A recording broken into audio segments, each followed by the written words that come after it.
yo'llarda yurganda qum bo'ronlari ostida qolib ketganligi muxtasar tasvirlab berilgan.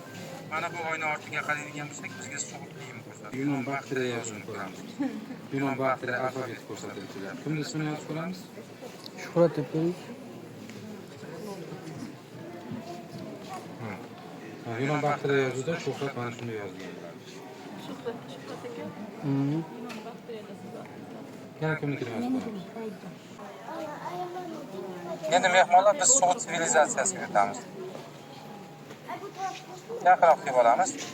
So'g'it sivilizatsiyasi. So'g'it markazi Afrosiyob yodgorligi hisoblanadi. Afrosiyob yodgorligi miloddan avval 7-asrga borib taqaladi tarixi. Samarqand shahrida joylashgan. Afrosiyob yodgorligida bizgacha 112 gektar joy saqlanib qolgan. Temur Saroymel xonim bilan maslahatlashib qilgan yurishlarida hamisha g'alaba qozongan.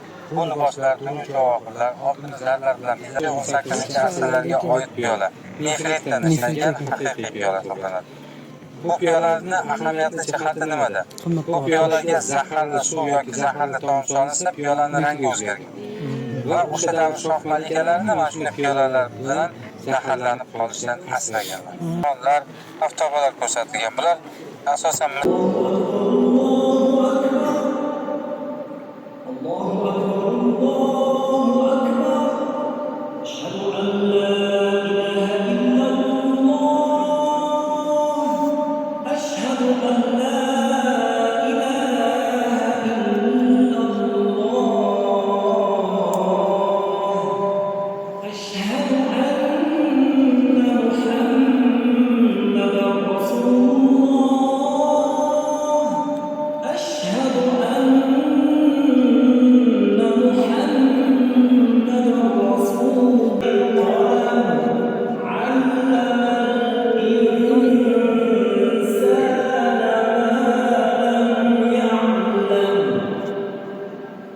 بسم